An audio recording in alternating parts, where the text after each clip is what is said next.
Okay.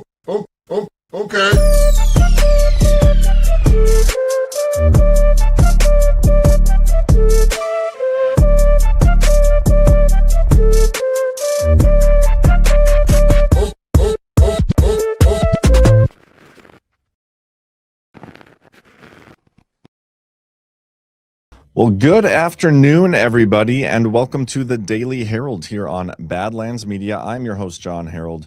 Hope you're all having a great hump day. Hump day is always a good one. Lots to discuss today, kind of, I think. I have a lot of tabs open, a lot of things we could discuss. We'll see how much we actually get through. Jack Smith was going before Congress today, behind closed door hearings. We could talk a little bit about the Susie Wiles situation and all the faux outrage surrounding the interview she gave. We could talk about, what else could we talk about? Oh, Trump's big address today. I was told that he was like announcing tribunals, but it turns out that's not the case, as usual. All those big announcements from the Oval always end up being kind of nothing burgers. But this one's a little more interesting. We'll talk about that and all sorts of other stuff. We'll see what happens. But how's the chat doing today? Greetings from Arizona. I'm assuming it's nice and warm down there. It's a little chilly up here. I'm supposed to get some bad weather, I think, this week. Curled up with grandbaby. Happy hump day. Oh, Maggie, that's so nice to see you. Day is flying by. Yes, it is, Ty. All right, let's get a quick word from our sponsors, and then we'll get through. Actually, real quick, I do want to give a shout out to Debbie for the prayer shawls she knitted for us and sent. The quality is fantastic, and I can feel the love emanating from them. Seriously, thank you so much for that. Truly appreciate it. We're good, John. How's it hanging? It's hanging as usual, I suppose. Let's get a quick word from Kitchen and Flooring Direct. Factory direct savings on all wood cabinets and luxury vinyl plank flooring straight from our factories to your home. Serving the USA since 1985, backed by lifetime and 50-year warranties. Save 50% or more with free delivery to your door, plus a free 3D kitchen design with every order. Choose from over 100 cabinet colors and 20 stunning flooring options. Most orders ship in just 2 to 3 days. Join thousands of satisfied customers. Visit balancemedia.tv/kitchen or call 888-831-4124 today. Use discount code Badlands for an extra discount on top of it. And this is the company that we're using or did use to co-found our Bad Floors company, badfloors.com. Whenever I do remodel, once my lawsuit stuff is done, I'm going to use them. I'm going to hire somebody else to install it for me. Or maybe I'll do it myself. I've installed floors before. Cabinets can't be that hard, can they?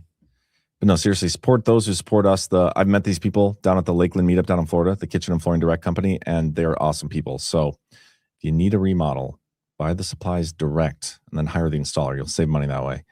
We also got Tamarack Garden, and you guys know how much I love these guys.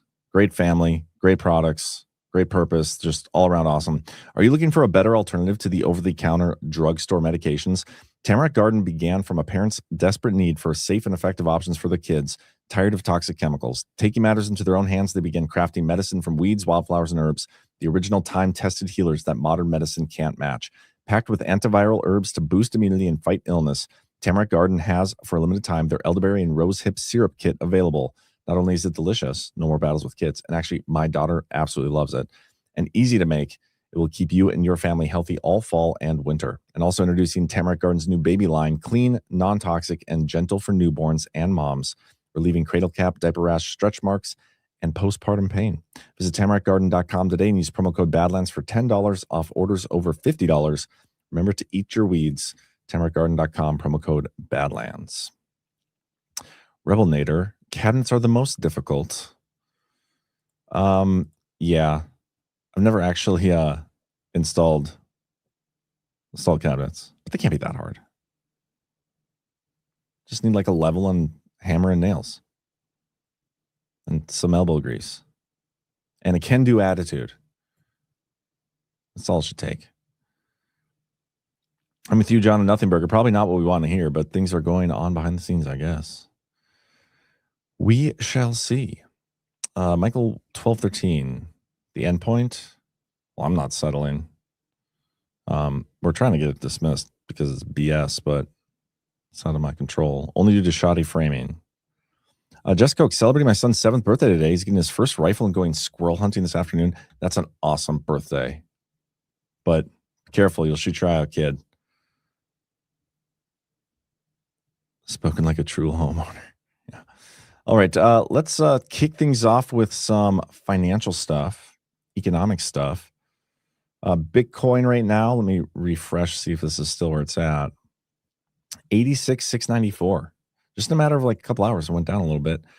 Buying opportunity. It's only going to come back up. Gold and silver. Ooh, silver topped 67. That's pretty nuts. Gold 4,300. Good stuff. No update on the Doge website. No surprise there. We do have one new executive order, and it's not even an executive order, it's a proclamation. It's further restricting the entry of foreign nationals to protect the security of the United States. The main line here, where's that? It's on this page. The United States must exercise extreme vigilance during the visa issuance and immigration processes to identify prior to the admission or entry into the United States foreign nationals who intend to harm Americans or our national interests. The United States government must ensure that admitted aliens do not intend to threaten its citizens, undermine or destabilize its culture, government, institutions, or founding principles, or advocate for, aid, or support designated foreign terrorists or other threats to our national security. And this proclamation continues the full restrictions and entry limitations of nationals from the original 12 high-risk countries. That's full restrictions to 5 additional countries based on recent analysis, which is Burkina Faso. That's an interesting one if you've been following Ghost's work. Mali, Niger. Gotta be careful with that one. Don't want to say that one wrong or mispronounce that. South Sudan and Syria. It also adds full restrictions and entry limitations on individuals holding Palestinian Authority issued travel documents. Interesting. Anyway, so that's good. I mean, I'd be in favor of shutting down all immigration, period. So anytime we restrict foreign people coming to the country, I celebrate a little bit inside. So, I've been commenting lately about the sadness I feel over the lack of executive orders recently.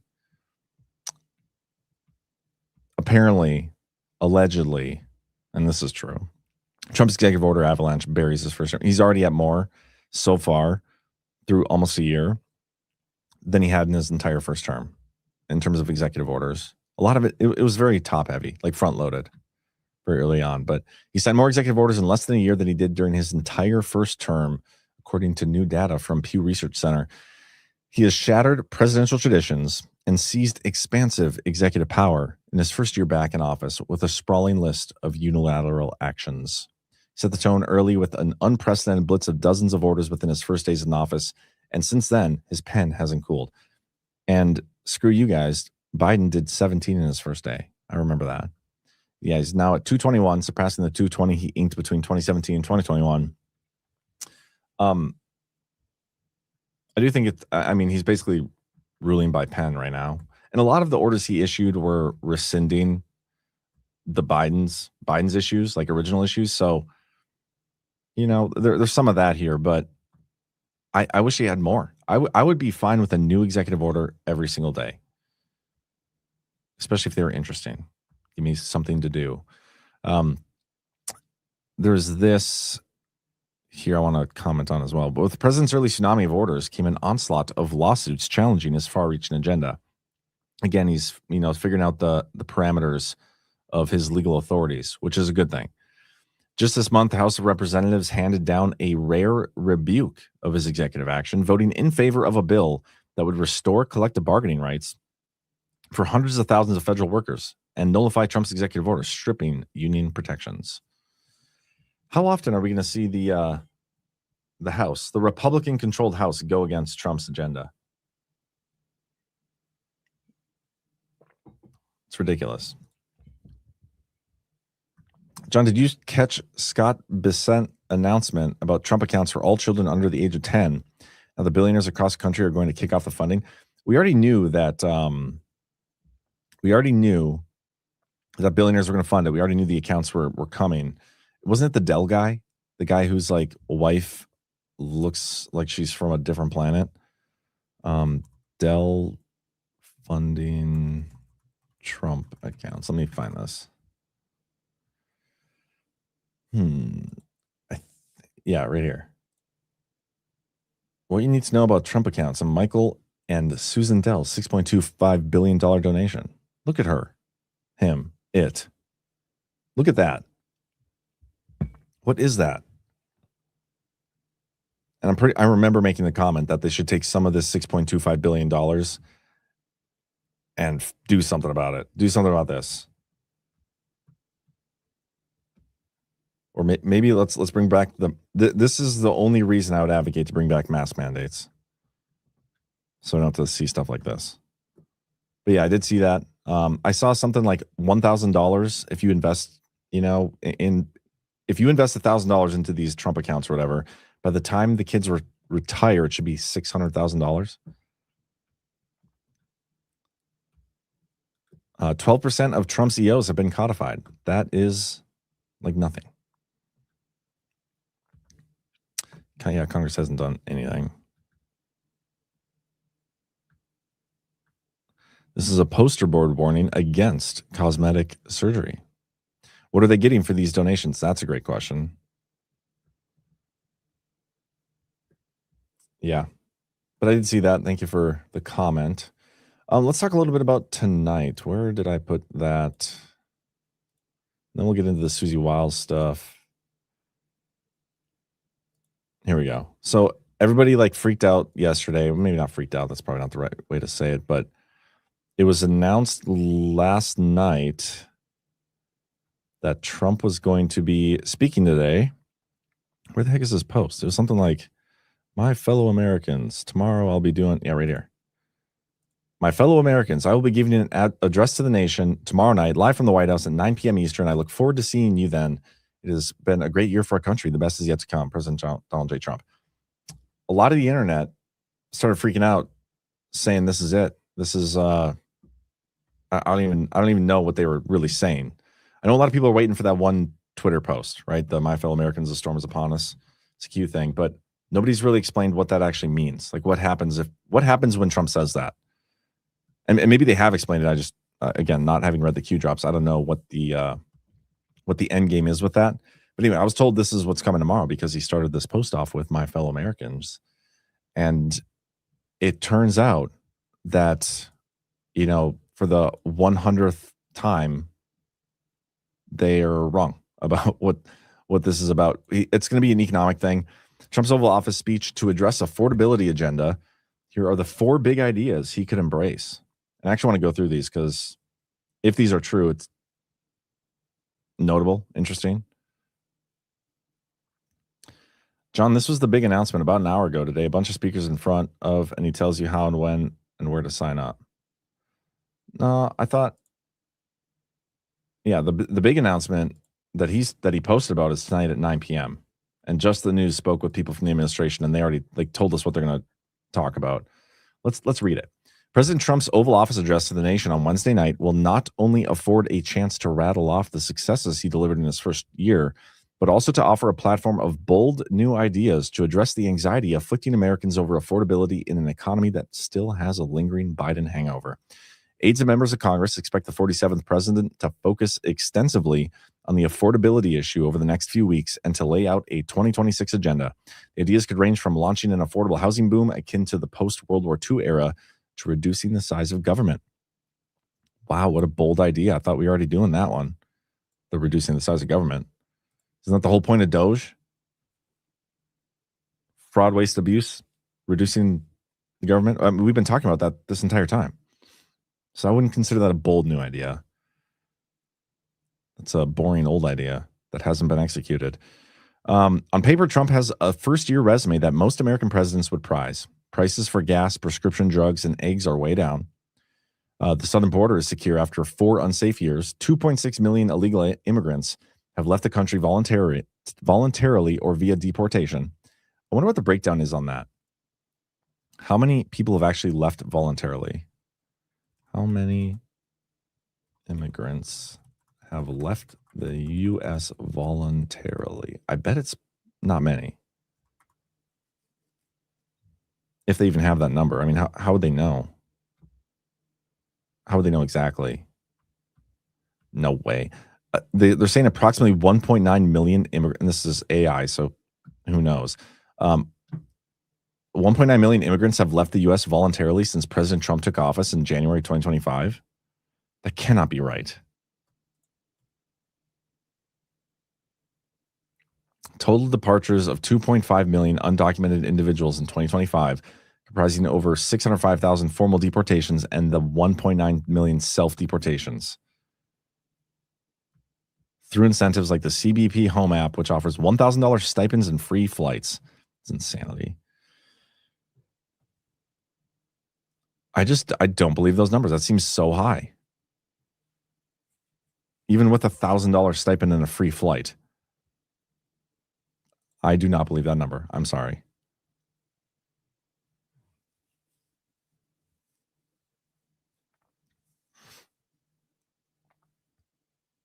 Beef is sky high. Gas, good, not great. Taxes way too high. Just saying. I agree. Like, how can they? Yeah, this is a great point, PJ. They took the $1,000. How can they confirm that they didn't just take the $1,000 and like stay in the country?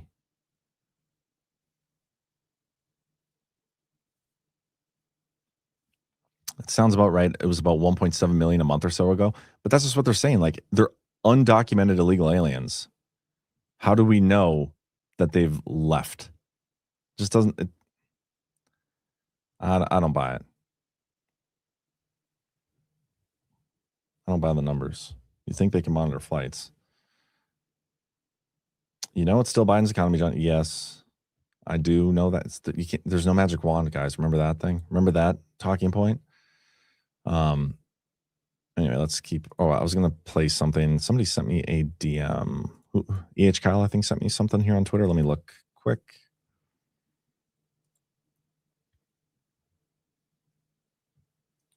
What the heck? Twitter's making me do encryption code. That's weird. Okay, let's see.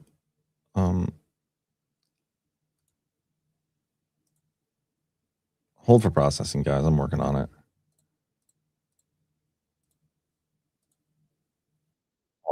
Yeah.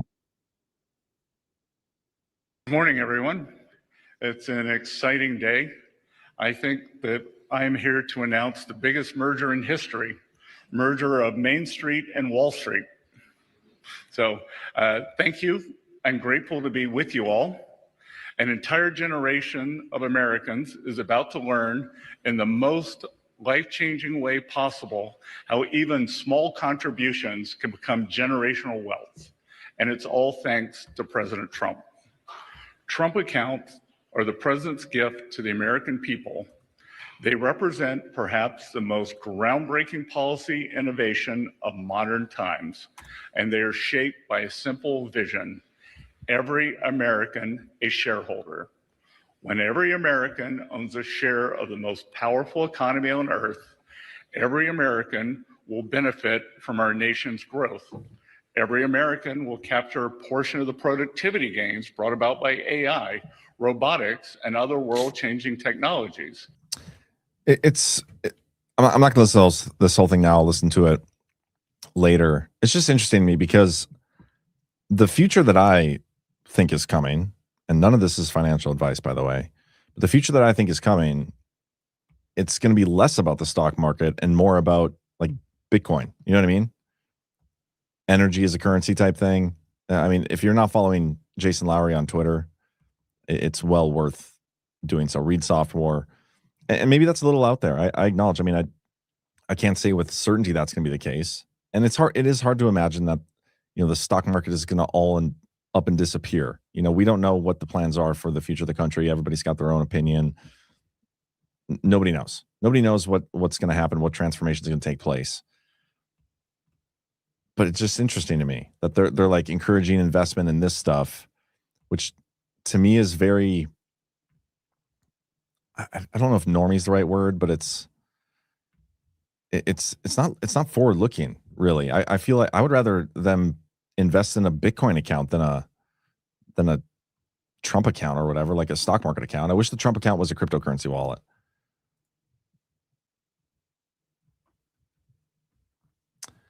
Jon is not a doctor. That is true. We know it isn't going to be fiat. That's the hope. Laney Loot, 107, Trump announcing national emergency on voting at 9 p.m. Sure. How many times has 107 predicted something and been right about it?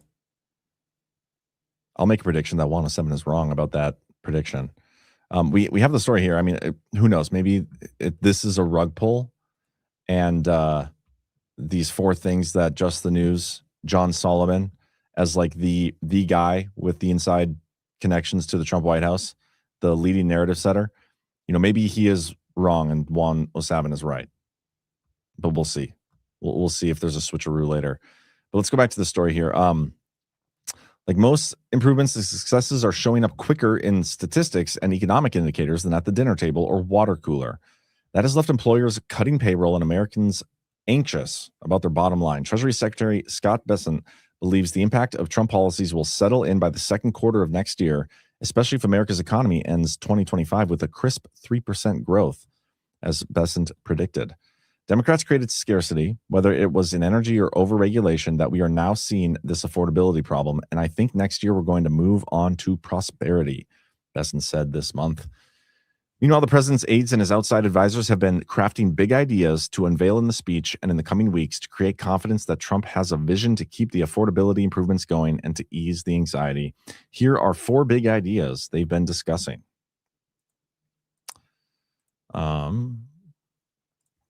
Sorry, did I upset anybody by saying anything about Juan?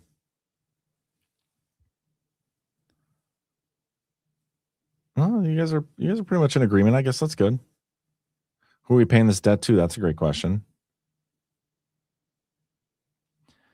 Dave, 1975.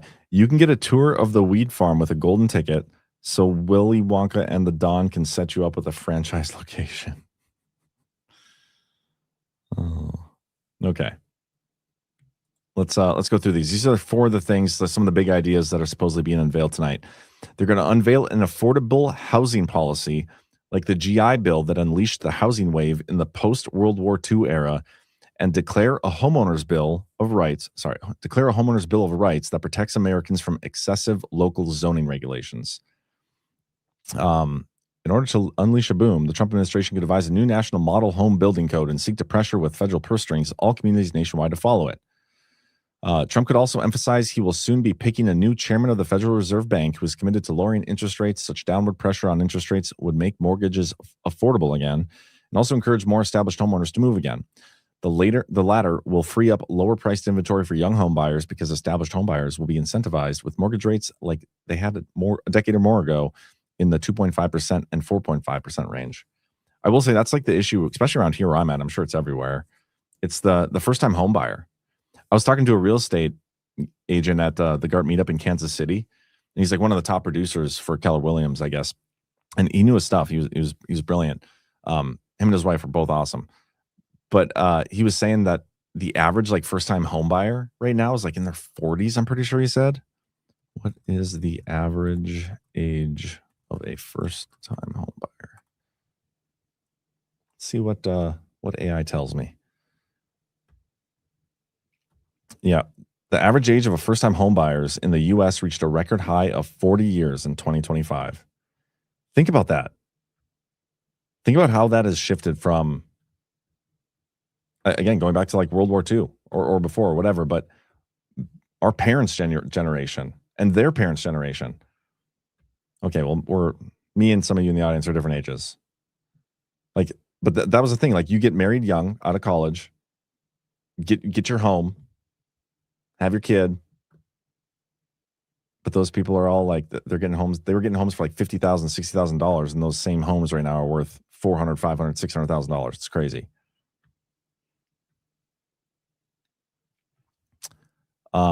Neely in the chat is mad at me. 107 did not say that Trump will address the election tonight. Where's your sauce, John?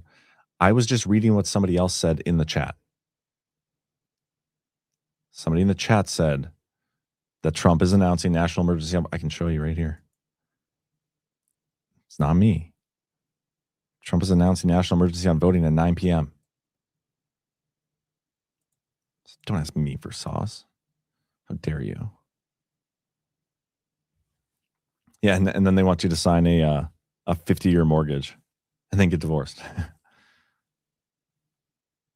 It's cheaper monthly to have a mortgage. Rents are so high, but it's harder to get a mortgage.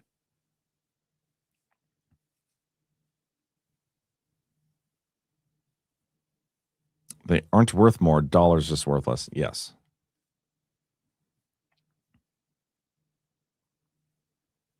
Mm. 107 said it on JMC channel. There's your sauce. Look up Susan Dell before surgery. She was so pretty. I've moved on. I don't want to clog my internet history with searching for her. 50-year mortgage is okay with low rates. Yeah, honestly, I don't care about the length of mortgage. I mean, if that's what it's going to take to get some of these people into homes, because that really is the American dream. If you think about it, the American dream kind of centers on home ownership. That's like the crucial part of it. But so many people are missing out on it, and they're not even able to start their home ownership until their 40s. It's just insane. But yeah, around here, the first time home buyer prices are nuts. Any house that goes for sale around 250 or lower, maybe even like lower than 300K is like they're off the market in hours. As soon as they're listed, they're off the market because there's so many people that are just trying to get into one of those because that's all they can afford. It's kind of crazy. I was actually very lucky when the first house I ever had, my old house, before the divorce, it was like a family friend. Like we knew the person. We didn't go through a realtor, we didn't list or anything, and got a good deal. But it's pretty rare that stuff happens. It's very difficult. Oops. Don't you dare say an ill word about Juan. You guys keep bringing him up, not me. Smallmouth 81 bought a lake house in Minnesota in 2016 for $165K. Like a real lake house, a real lake. Are you kidding me? I bet that thing's worth like what, 500, 600,000 now? What's the Zillow say on it? Anyway, let's do the next one here. Offer a credible alternative to Obamacare that ends corporate welfare for big insurers and increases choice and competition. The enhanced Obamacare subsidies that propped up insurers' profits during the COVID and post-pandemic era are certain to die in Congress, just like Democrats planned under President Joe Biden. Trump has a once-in-a-generation chance to reform healthcare to make it more affordable and competitive. If he could accomplish this, this would be a lasting legacy. His presidency got off to a good, if not well-appreciated start when he negotiated historic deals with drug makers that brought down costs of everything from weight loss drugs to in vitro fertilization. The president could move the country toward a vastly different healthcare system with greater options and even seed one of conservatives' favorite ideas, universal healthcare savings accounts, by taking money from his tariff program and putting it into the HSAs of every American. I think that's dumb too. No offense. Like, let's end taxes, one. Let's stop the corrupt pricing and the monopolies within the healthcare industry and the insurance industry and make everything private. Like private healthcare, private insurance, that is what breeds competition. That's how you lower prices. It's like with anything. If you and me, if I have a gas station, okay, that I've co-founded with some of you, and then the rest of you have your own gas station co-founded over there, right across the street from each other. One sells gas at $1.50, the other sells gas at $3. Where are people going to go? They're going to go to the one that's cheaper. It's the same product. I know healthcare, it's a little different, like doctors are better or whatever. It's the same thing with school. Like, you got to make it open choice and private and let people decide where they want to go and do their business. Give the money, keep the most money with the consumer as possible, and let them make their decisions. The more competition, the cheaper the prices. Because this gas station over here is they're going to go out of business if they keep seeing everybody go over there. So they're going to undercut it to 149.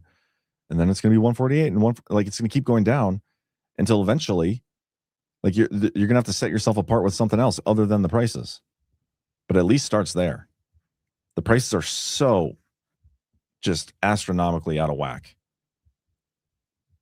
The way they price stuff in hospitals. Like freaking MRI scans, what, like $40,000, $50,000?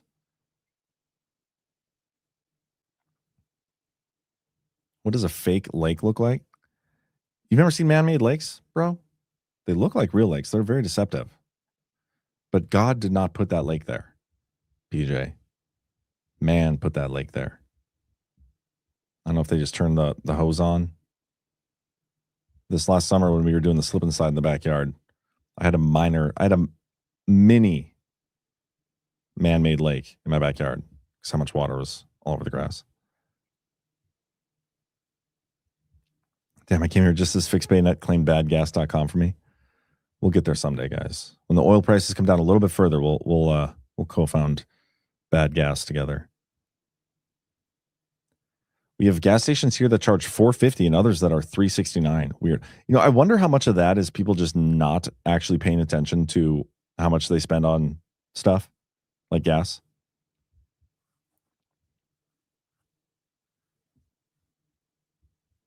MRI Angie A81 says MRI is $2,089 without contrast in New York. Is that with insurance? How many lake houses does John have? Guys, I do not have a lake house. This is the only house I have.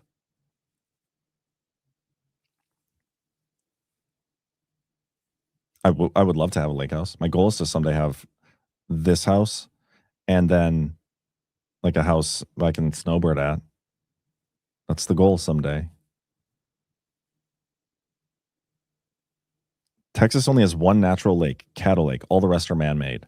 See, PJ Corrigan? I bet you feel stupid now. I'm just jealous he beat me in fantasy football. I wonder if he's still in the playoffs. We need not-for-profit insurance companies where the obligation is to the insured and not the stockholders. That's a great idea. John has a private island, but not a lake house. Love these rumors. These are great. Yeah, I don't own a lake house, but I own 5 lakes. There we go.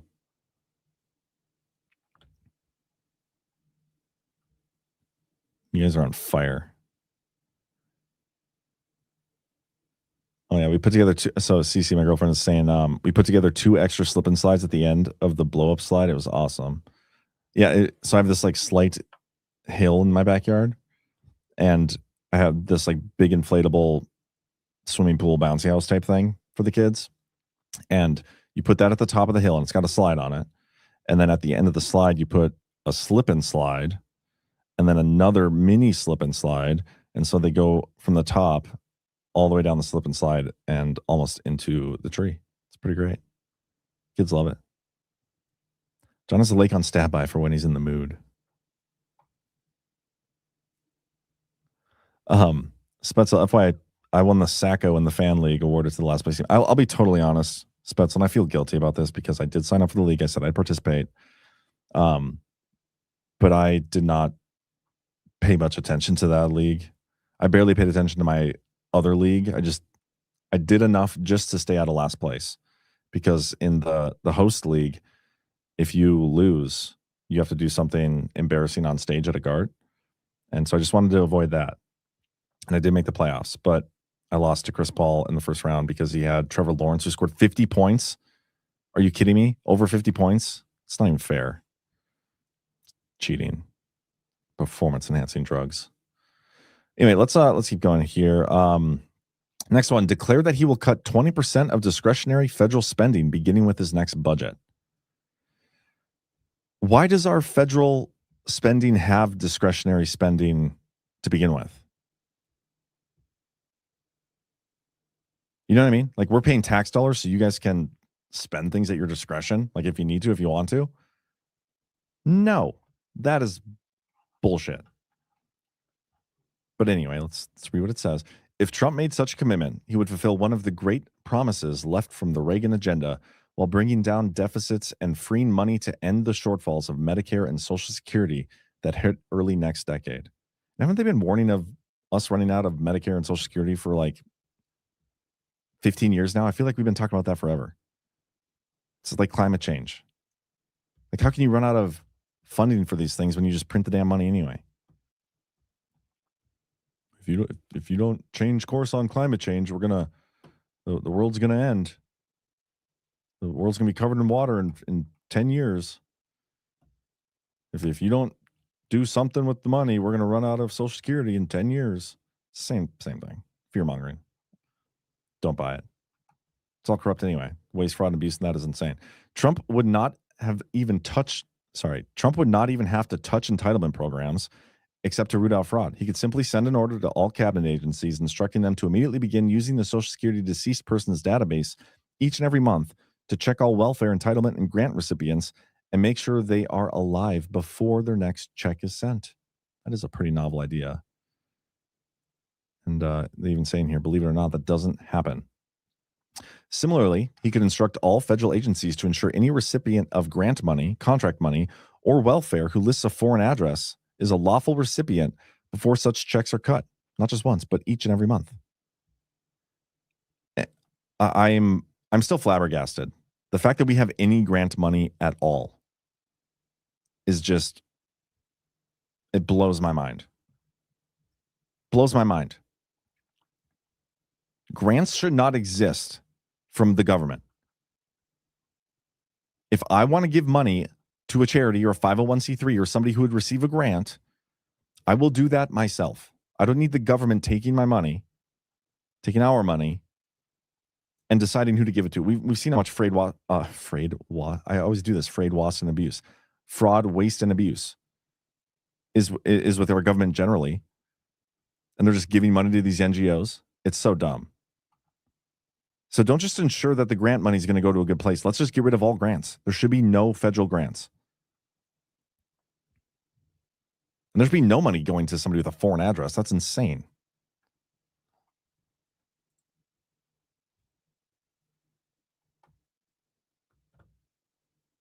St. Pete, I told my wife she should embrace her mistakes, so she gave me a hug.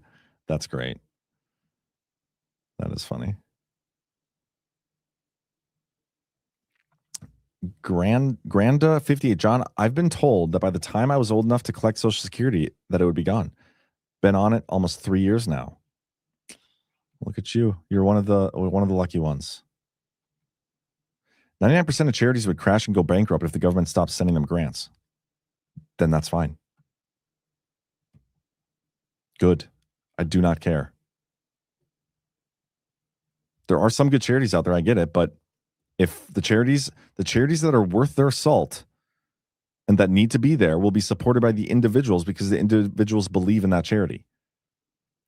They believe in the charity's mission. Like when I was fundraising for the Catholic school system here, we didn't get any grant money. We didn't get any government money, federal money.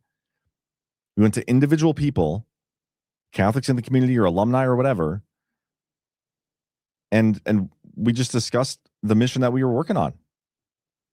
A faith-based education and the importance of that. And people gave money because they believed in it.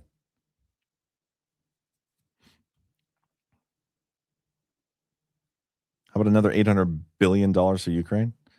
Yeah. It's not charity if it's funded by the government. Yeah, how many of these charities and NGOs were solely created so that they could get grants from the government and 90% of the money they're making goes towards the payrolls of the people working there, if not more? Like some of these things are just 100% money laundering schemes. The whole thing is stupid. Get rid of them. All of them. Trump could sign an executive order mandating that any federal employee who fails to root out waste, fraud, and abuse, will face penalty up to and including termination.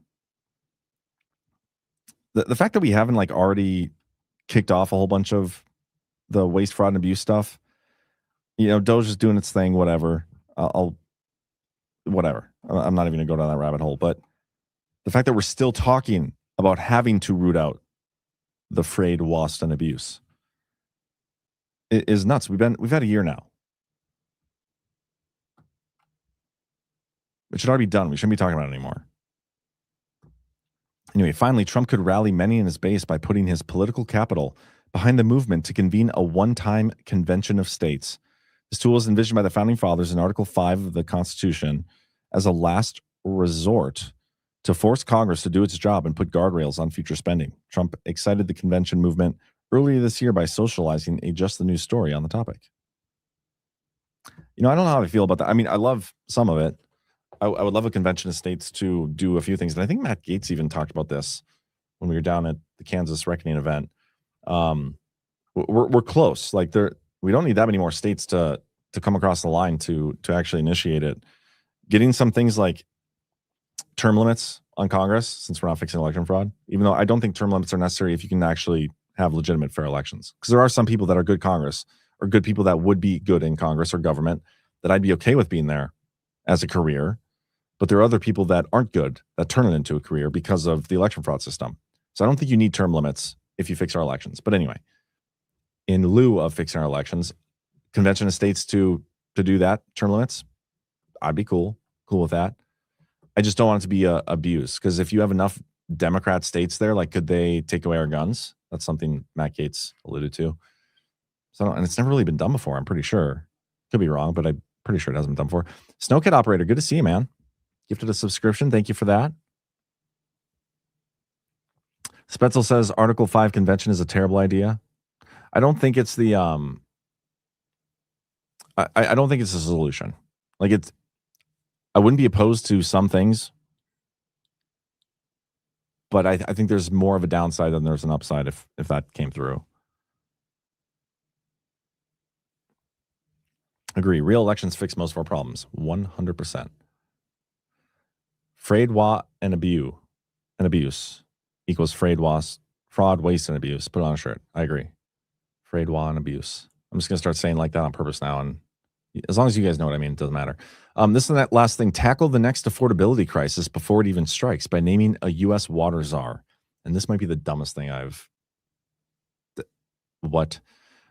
from Mexico's efforts to dry up U.S. water supplies in the Southwest to billionaires buying up land simply to own water tables beneath the ground, red lights are blinking that water is about to become the next oil or gold.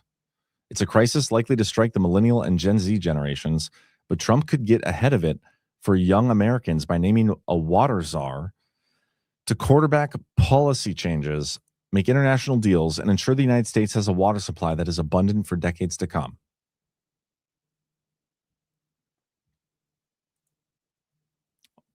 A water czar.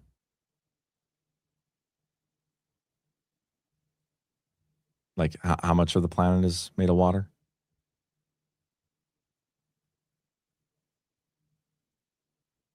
The last time we had a convention of states, the entire government was changed. See, I don't even know my history that well. Like, when was the last time? Keith Wiggins, John, if you kill the Grants, be prepared to answer the question, who's in Grant's tomb? Interesting. Not sure I get the reference. If John owns all the lakes, doesn't that make him the water czar? That's a good question. Yeah, the water being scarce thing, Bay, is kind of silly. Kind of silly. But I like the czar term being thrown around a lot. Like water czar, air czar. We need a czar. That's what we need. A czar Banks. Somebody in charge of all the czars. Black Destroyer, why do we have to use real elections to fix anything? As if elections were our power of attorney. Can we just use elections like we need permission from a PO agent to make changes? What would that make us co-czars? I like that, co-czars. Last time was 1787. Okay. I'm gonna read up on that. Anyway, so this is supposedly what's coming out tonight. He's going to talk about the accomplishments so far and some big, bold new ideas like a water czar. And yeah, Glad everybody freaked out about that announcement, and I'm glad I spent 45 minutes of my show basically talking about it. Let's talk real quick about the Susie Wiles thing. Again, everybody's freaking out, losing their minds. Let's listen to this. On Susie Wiles, the chief of staff, and the president's inner circle. I mean, clearly there was a lot of cooperation between the White House and Vanity Fair on this, because there's numerous interviews that Susie Wiles had with the writer over the course of pretty much a year. Portraits were taken of his inner circle, including her, J.D. Vance, Stephen Miller. I mean, it looks like the White House was working hand in glove with Vanity Fair. And yet here's Susie Wiles' reaction to the series of articles. Quote, "The article published early this morning is a disingenuously framed hit piece on me and the finest president, White House staff, and cabinet in history.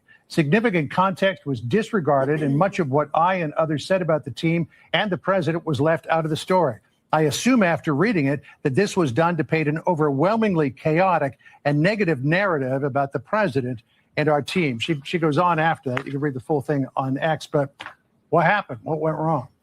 Well, look, I would just echo my boss, Susie Wiles, who is the best chief of staff in our nation's history, working for the greatest president in our nation's history, and that this was, unfortunately, another attempt at fake news by a reporter who was acting disingenuously and really did take the chief's words out of context. But I think most importantly, the bias of omission was ever present throughout this story. The reporter omitted all of the positive things that Susie and our team said about the president and the inner workings of the White House. And as Susie said today, it's deeply unfortunate that happened, but it won't distract us from making America great again. And President Trump has been such a productive president and has accomplished more in 11 months than most presidents do in 8 years because of his vision and his tenacity, which is executed on and facilitated by our great White House chief of staff, Susie Wiles, whom I'm very proud to call a boss and a mentor and a friend. Yeah, his inner circle, the president's inner circle, family coming to her defense. Don Jr. just posting Susie Wiles, by far the most effective and trustworthy chief of staff that my father has ever had. We appreciate you joining us for this very private White House briefing. Caroline, we appreciate your time. So the Susie Wiles thing, a lot of people online are freaking out. Like, why would you give an interview to Vanity Fair? And I understand that argument. We were promised new media, all these things. Like, what do you expect if you go to the fake news media for, whatever purpose you're going to them for? You can't expect them to be honest.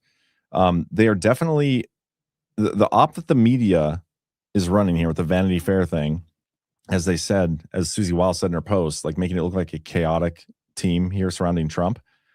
Again, that's the op that is being pushed by a lot of people inside MAGA right now. Isn't that weird? It's the same op. Trump doesn't know what he's doing. He doesn't know how to run things. He's not hiring the right people. What is Susie Wiles doing? All these things. Vanity Fair, mainstream media, left-wing media, same op as half of the right-wing media right now, or social media influencers. Isn't that something? But also, I think some of us here at Badlands have a different take on Susie Wiles, and I haven't, listened to everybody's take on it. You could read it one of two ways.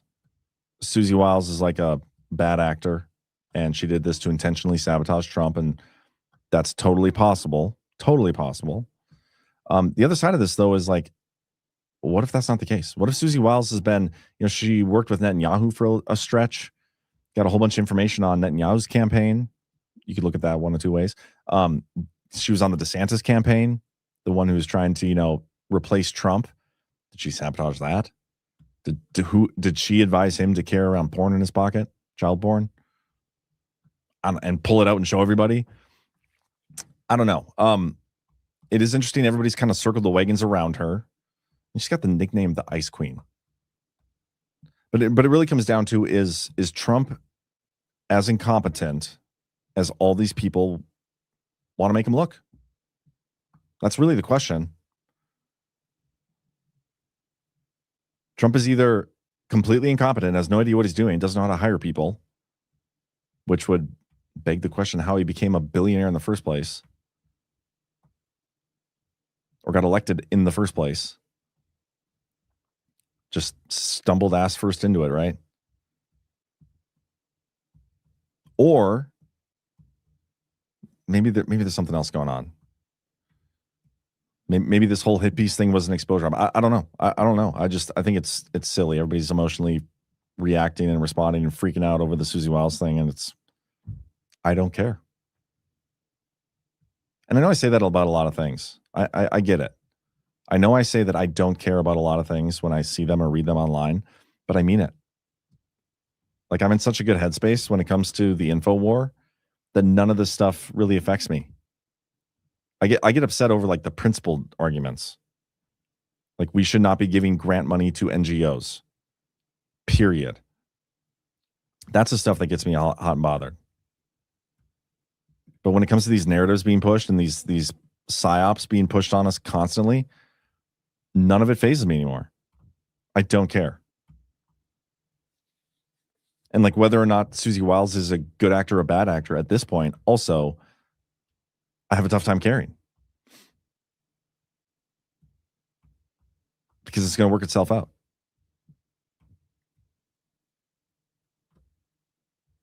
And I believe Trump knows what he's doing. That's like the ultimate thing. I believe Trump knows exactly what he's doing. If she's a bad actor, Trump has her there for a reason. Just like his first term, like all these people that he's put around him, he'd have people in positions, and as long as they were useful to him, and as soon as they outlived their usefulness, he'd get rid of them. Rex Tillerson with the Russia ambassador to Russia guy with the oil deals and whatnot. Great example of that. This is what Trump does. I do not think he's incompetent. I will not play those psyop games.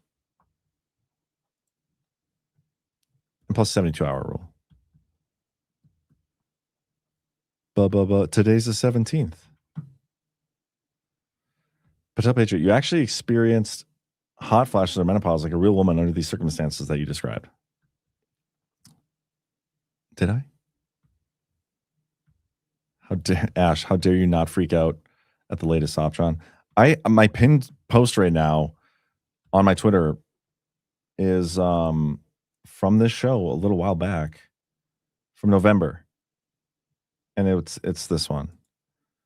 One of the goals of irregular warfare is to affect the legitimacy of its target. So why are all these so-called mega influencers assisting the enemy by portraying Trump as incompetent?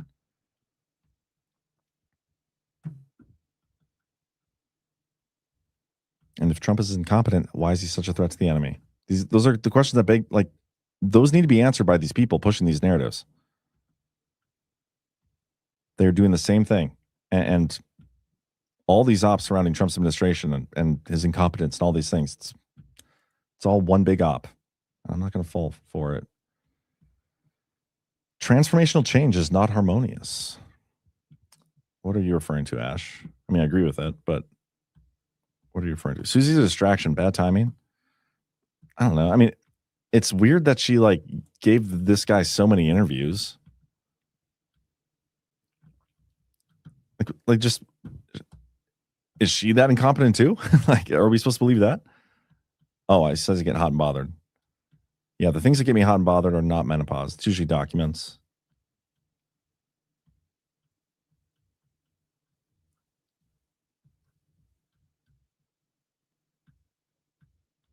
Yeah. Anyway, I was trying to see if there's anything else in the chat, but Wahlberg Forge, I'm sick of the catty bitch cycle.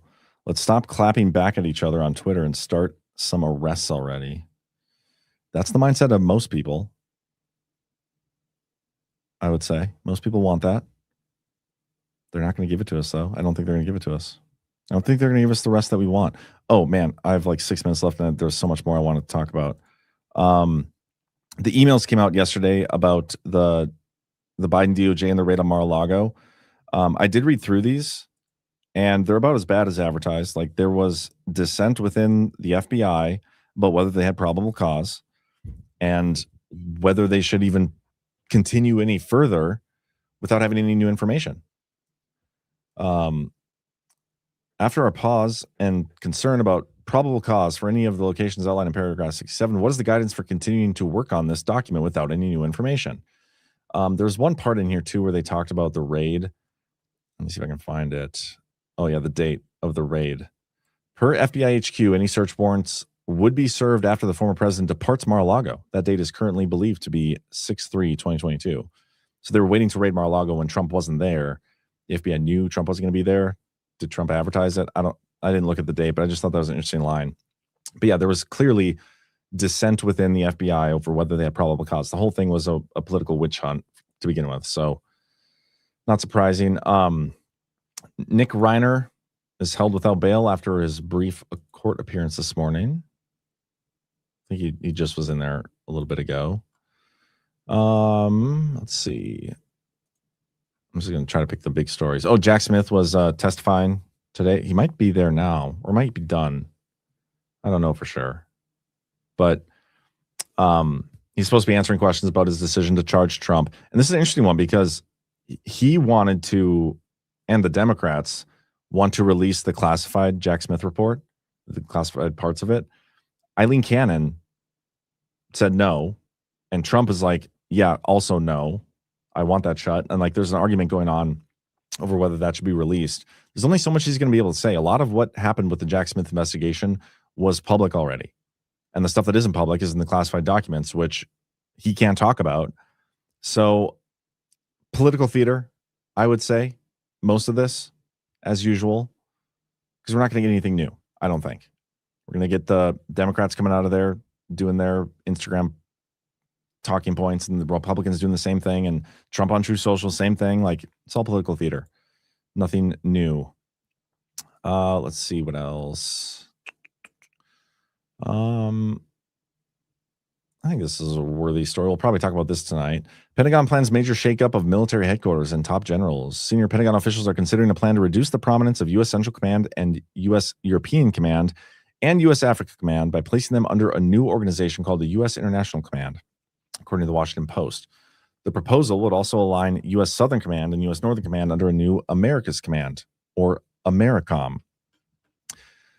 Combined, the changes would shrink the number of combatant commands from 11 to 8, streamlining reporting to Hegseth and aiming to speed decision-making and improve command efficiency.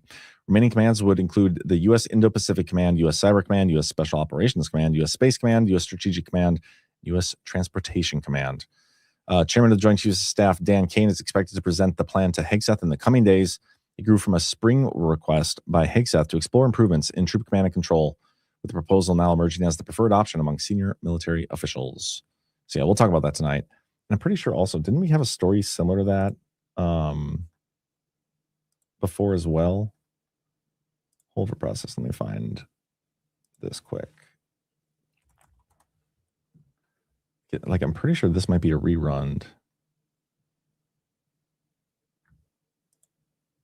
Yeah, this is from March. And I haven't read it yet, so I might be wrong about it being a rerun. But the Trump administration weighs major changes to NATO and U.S. military. Proposals to relinquish NATO's top military role and merge combatant commands face bipartisan opposition over risk to U.S. leadership. So this is more so NATO. Oh, yeah. Proposals include merging European and Africa commands as well as Northern and Southern commands to cut costs. Is that just NATO? Or is that separate?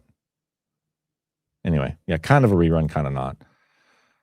Trump commenting on the lack of security cameras at Brown University.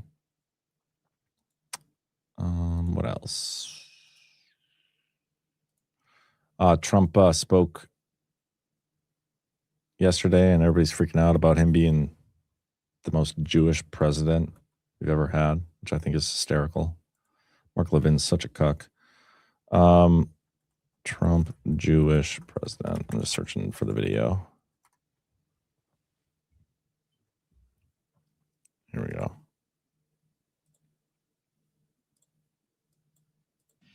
And I said, this is our first Jewish president. Now he's the first Jewish president to serve two not consecutive presidencies. We thank you for everything. That's right. Bad things happened on the second one.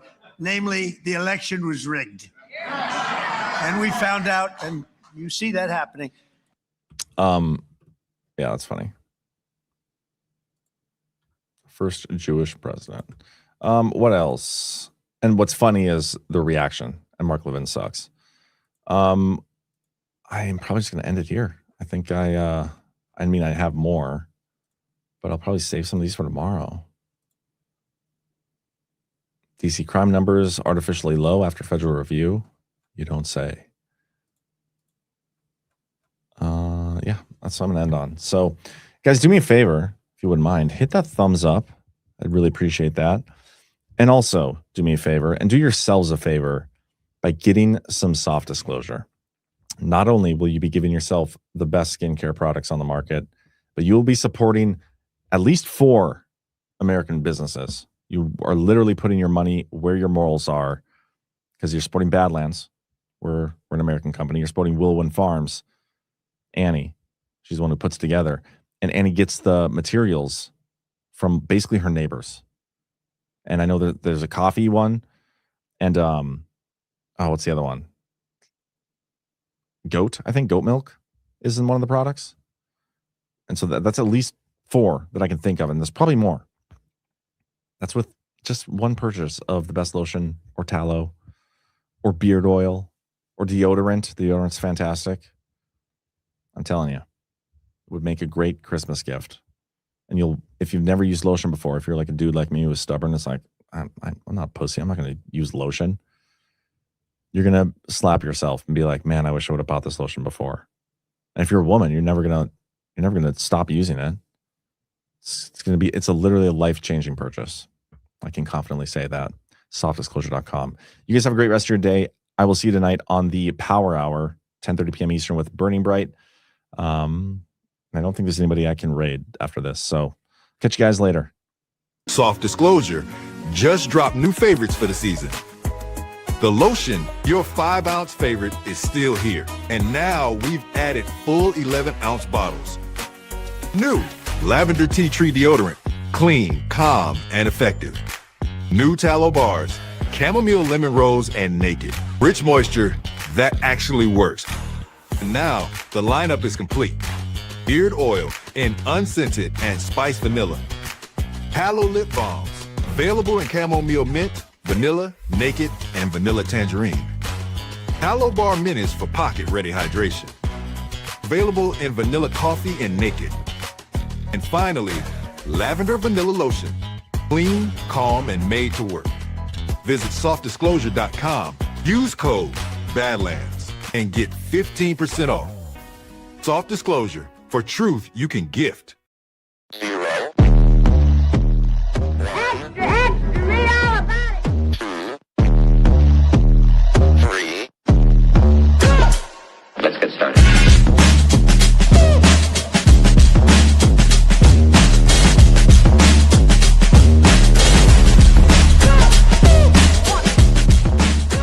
That's what she said. Oh, that's real good. Why they stopping me? Stopping me.